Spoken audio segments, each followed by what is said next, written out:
အဲ့တော့ကြောင့် SketchUp software ကို download ဆွဲထားမယ်ဆိုလို့ရှိရင်ဒီ zip file လေးပါလာမယ်ဒီ zip file လေးကိုမှပြန်ပြီးတော့ဒီလို folder အနေနဲ့ရအောင်ပြန်ဖြည့်ထားမယ်အဲ့တော့ folder လေးကိုပြန်ဖြည့်ထားပြီဆိုလို့ရှိရင်ဒီထဲကနေမှသူ့ရဲ့ SketchUp file ကိုသွားမယ်အဲ့ထက်က setup ဆိုတာလေးကိုသွားမယ် setup ဆိုတာလေးကို right click နှိပ်မယ် run as administrator ဆိုပြီးတော့နှိပ်ပေးမယ်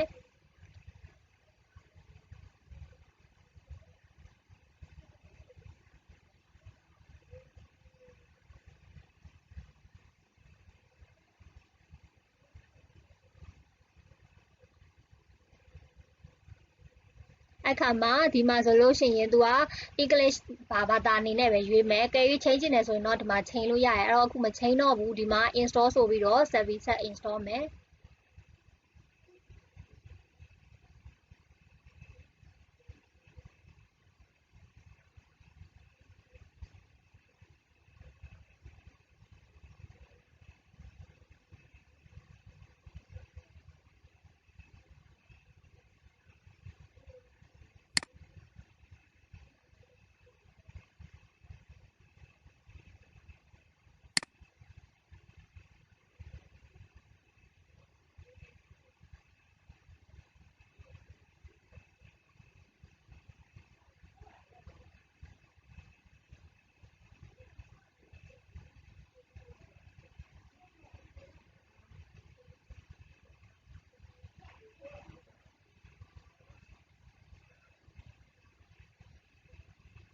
အဲ့တော့ဒါမှဆိုလို့ရှိရင် finish ဆိုပြီးတော့ထပ်နှိပ်ပေးမယ်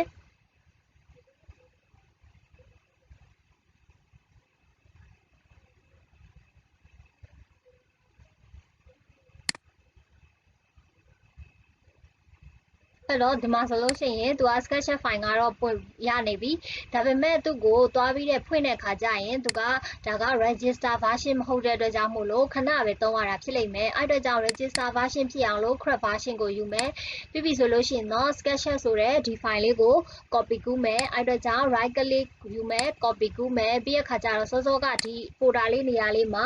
right click ထောက်ပေးမယ်ပြီးဆိုလို့ရှိရင်သူ့ရဲ့ location နေရာကိုရွေးမယ် open file for location ဆိုတာကိုရွေးမယ်အဲ့ခါမှာဒီမှာ SketchUp ဆိုပြီးပေါ်နေလိမ့်မယ်အဲ့တော့စောစောကကူးလာတဲ့ကောင်ကို right click နှိပ်မယ် paste ဆိုပြီးချမယ်အဲ့ခါမှာ replace file in the destination ဆိုပြီးတော့နှိပ်ပေးမယ်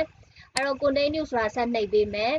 ဒါဆိုရင်ဒီမှာ SketchUp ဆိုတဲ့ file ဝင်သွားပြီအဲ့တော့ဒါကကြတော့ crop version တွေထည့်တာအဲ့တော့၄ယောက်ထဲကိုလည်းအဲ့လိုပဲသွားမယ်၄ယောက်ကိုယူမယ် right click ယူမယ် copy ယူမယ်၄ယောက်ရဲ့ file folder ထဲမှာ right click နှိပ်မယ်သူ့ရဲ့ open file location ကိုနှိပ်မယ်ပြီးဆိုဒီလို location ၄ယောက်ထဲကိုဝင်သွားပြီဆိုလို့ရှိရင် right click နှိပ်မယ် paste ချမယ်ပြီး replace လုပ်မယ်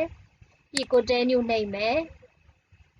ဒီမှာ၄ယောက် file ဝင်သွားမယ်အဲ့တော့ဒီမှာဆိုလို့ရှိရင်၄ယောက်တွေရသွားမယ်အဲ့ဒါပြီးပြီဆိုလို့ရှိရင်သူ့ရဲ့ file location ကိုစောစောကယူလာခဲ့တဲ့သူ့ရဲ့ download crop file ကိုသွားမယ် download crop file နဲ့ကနေမှ style vector ကိုထပ်ကူးမယ်အဲ့တော့ style vector ထဲကနေ right click ယူတယ် copy ယူမယ်ပြီးတော့ style vector ထဲကိုသွားတယ် right click နှိပ်တယ် open file location ရွေးမယ်ပြီးဆို style vector ထဲကိုပဲ right click ဆိုပြီးတော့ paste ချပေးမယ်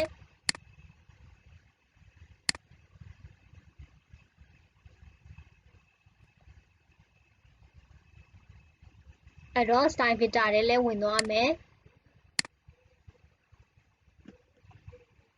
အဲ့တော့ဒီမှာ file တွေကိုဖွင့်ကြည့်အောင်အဲ့တော့ကြောင့် SketchUp Pro 2021ဒါကိုတစ်ချက်ဖွင့်မယ်တပည့်ကလေးနဲ့နှိပ်ဖွင့်မယ်အဲ့ဆို welcome to SketchUp ပေါ်နေလိမ့်မယ်အဲ့တော့ကိုကဒီ file လေးကိုဖွင့်ချင်တယ်ဆိုဒီ file လေးကိုကလေးတစ်ချက်နှိပ်လိုက်မယ်